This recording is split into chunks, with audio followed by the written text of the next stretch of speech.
camarades peuple d'Afrique, peuple de Côte d'Ivoire, la question du 4e mandat d'Alassane Ouattara est arrivée en Russie. Écoutez ce que disent les journalistes russes de la question du 4e mandat anticonstitutionnel d'Alassane Ouattara. Écoutez très bien cette journaliste de la chaîne russe RT. Écoutez attentivement, vous allez comprendre l'opinion russe sur la question du 4e mandat de Ouattara. Écoutez très bien, j'ai camarades d'Afrique. Mois de la présidentielle ivoirienne, il ne s'est toujours pas prononcé sur ses intentions de briguer, oui ou non, un 4e mandat. Pourquoi Alassane Ouattara entretient-il le suspense? Une question sur toutes les lèvres de ses compatriotes et pour beaucoup, son silence ne souffre d'aucun doute. Il envisagerait bien de se représenter. Autre indice fort, la machine puissante du Rassemblement des Oufouettistes pour la démocratie et la paix, le RHDP, son mouvement, est déjà en marche pour promouvoir sa candidature. Ces dernières semaines, plusieurs de ses cadres ont multiplié les sorties publiques pour convaincre les militants et l'ensemble du peuple ivoirien. Chers parents, il n'y a pas meilleur que le président Alassane Ouattara. Continuons à lui faire confiance pour 2025. Femme André Pengodjol. Nous sommes tranquilles. Nous sommes passés partout.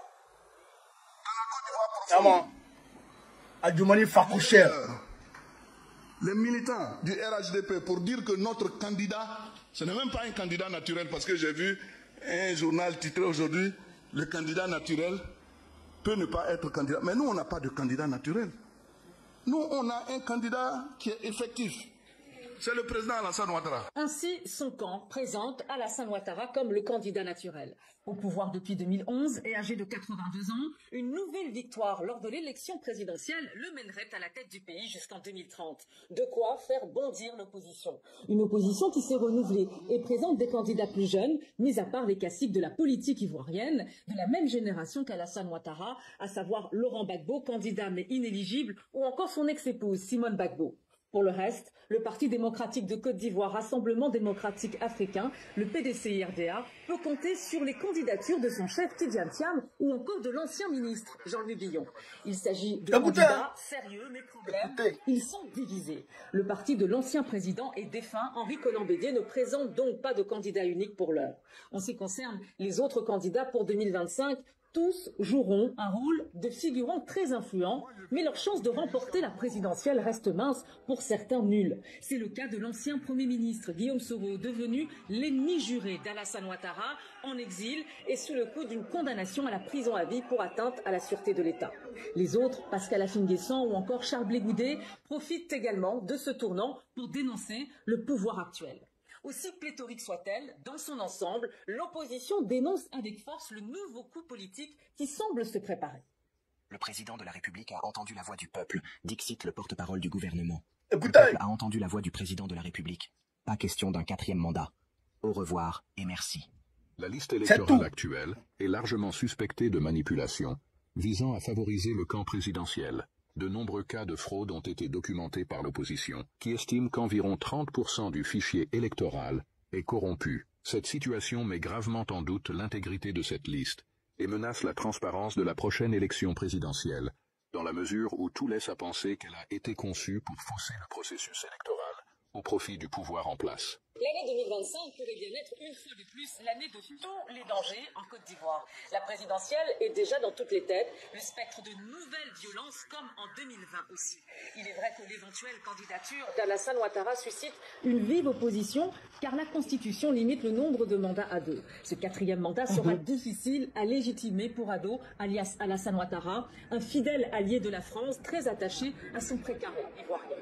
Évidemment, on se demande également comment vont réagir les partenaires de la Côte d'Ivoire dans le cas d'une nouvelle candidature d'Alassane Ouattara et donc d'une violation de la Constitution.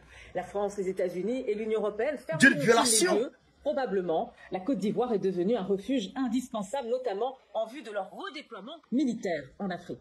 Ce qui est certain, en fidèle stratège politique, Ado devrait s'appuyer sur les divisions au sein de l'opposition et le soutien de ses partenaires internationaux pour concrétiser ses ambitions, si celles-ci se confirment. Vous avez compris? Vous avez compris, chers camarades d'Afrique? Violation de la Constitution. Violation de la Constitution. Est-ce que l'Union européenne, principal allié d'Alassane Ouattara, va fermer les yeux sur une violation, une nouvelle violation de la Constitution? point d'interrogation. Voici le regard, voici l'opinion, je dirais, de nos partenaires russes sur la question du 4e mandat de Alassane Dramane Ouattara. C'est une violation de la Constitution. Est-ce que c'est normal? Est-ce qu'on doit accepter? Est-ce que le monde doit accepter? Est-ce que l'Europe, est-ce que l'Union européenne va accepter de fermer les yeux sur cette énième violation de la Constitution de Dramane Ouattara? Question. Question, chers camarades pays d'Afrique, question. Donc, pour dire quoi? Pour dire qu'aujourd'hui, tout le monde suit la politique ivoirienne.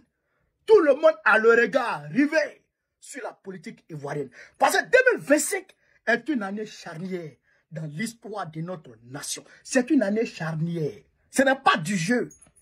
C'est que c'est le dernier virage qui va conduire à la prospérité, à l'indépendance, à la souveraineté de la Côte d'Ivoire, ou qui va nous amener dans le ravin pour toujours. Qui va nous maintenir sous le joug néocolonial pour toujours. Donc, c'est à nous, Ivoiriens, de se mobiliser, d'accepter de mourir, d'accepter le sacrifice ultime pour empêcher Dramane Ouattara de faire un 4e mandat anticonstitutionnel pour nous garder dans le giron France-Africain. C'est à nous de dire non. Tous les pays du monde sont en train de se lever. Tous les pays du monde sont en train de se libérer. C'est nous, on a assis. Ça, là, on ne doit pas accepter ça.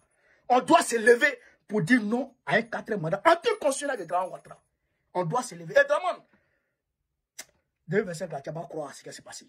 On ne l'acceptera pas sous aucun prétexte. Jamais on va l'accepter. Ce qui va se passer là, ça s'est passé. On ne va jamais accepter 4e mandat. Est-ce que vous voulez obliger comme un peu l'Afrique? Si je vive l'Afrique libre, vive le panafricanisme, vive tous les peuples panafricains. Babo, président de Gola 25, Inch'Allah, on est ensemble.